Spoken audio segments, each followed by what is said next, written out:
Market down है, real estate में काम ही नहीं हो रहा। सच्ची रियल एस्टेट दी मार्केट डेड हो गई। मैं हूं राना हासिम फ्रॉम प्रॉपर्टी दोस्त। उम्मीद करता हूं कि आप सब खैरियत से होंगे। और मुझे भी मालूम है कि रियल एस्टेट की मार्केट डाउन है, लेकिन सिर्फ उन लोगों के लिए जो कि अल्लाह की सबसे खूबसूरत नेमत अपने दिमाग का इस्तेमाल नहीं कर रहे। क्योंकि जब मार्केट तेज होती है तो हम तो लोएस्ट रेट्स की तरफ भागते हैं और हम लोएस्ट रेट्स ढूंढते हैं मार्केट में। लेकिन अब जब मार्केट में मिनिमम रेट्स पर चीजें अवेलेबल है तो हम उनको सिर्फ ये कहकर ठुकरा देते हैं कि यार मार्केट डाउन है। और जिन्होंने अपनी अकल का इस्तेमाल किया उन्होंने इस मार्केट को एज अ अपॉर्चुनिटी देखा और उन्होंने इस मार्केट में भी बाइंग की। रियल एस्टेट का एक ऐसा सेक्टर है जो कि कभी सैचुरेट हो ही नहीं सकता और अगर इस पे अभी बुरा वक्त आया हुआ है तो हमेशा ये बुरा वक्त नहीं रहेगा और अच्छा वक्त भी लाजमी आएगा रियल एस्टेट पर। क्योंकि रियल एस्टेट एक ऐसा सेक्टर है, रियल एस्टेट एक ऐसी मार्केट है जो कभी सैचुरेट या कभी डिसेमिनेट नहीं हो सकती। बिकॉज दुनिया में हर चीज इंसान बना सकता है लेकिन जमीन महदूद है और वो इंसान खुद प्रोड्यूस नहीं कर सकता। और पाकिस्तान में अगर हम देखें तो रियल एस्टेट के यूनिट्स की जितनी डिमांड है उतनी हम सप्लाई दे ही नहीं पाए, उतने हम यूनिट्स डिलीवर कर ही नहीं पाए। मतलब there is a lot of room in real estate sector. और पाकिस्तान में सिर्फ 10% सोसाइटीज ऐसी हैं जिनके पीछे माँ की दुआ है,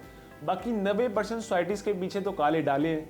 तो आप एक दफा खुद दोबारा सोचें कि क्या रियल एस्टेट की मार्केट हमेशा डाउन रह सकती है। और वैसे भी इलेक्शन आने वाले हैं तो जो भी नई गवर्नमेंट आएगी वो रियल एस्टेट के सेक्टर में लाजमी तौर पर फोकस करेगी। बिकॉज दे नो कि रियल एस्टेट का सेक्टर जो है वो पाकिस्तान की जीडीपी में तकरीबन 3% तक कंट्रीब्यूट कर रहे हैं। तो आप इन मेरी सारी बातों को मद्देनजर रखते हुए सोचें कि क्या रियल एस्टेट की मार्केट डेड हो गई है या फिर it's just a matter of time. और अब ये आप लोगों पर है कि आपने रियल एस्टेट की मार्केट को डाउन करने का बहाना बनाना है या फिर आपने इस मार्केट में अपॉर्चुनिटीज ढूंढनी है और बाइंग करनी है एट मिनिमम रेट्स। और अगर मेरी बात आपकी समझ में आ गई है तो आप नीचे दिए गए नंबर्स पे कांटेक्ट कर सकते हैं ताकि हमारी टीम आपको बेहतरीन गाइड कर सके कि where you should invest your savings. बाकी आई रेस्ट माय केस। अपना ख्याल रखिएगा। अल्लाह हाफिज।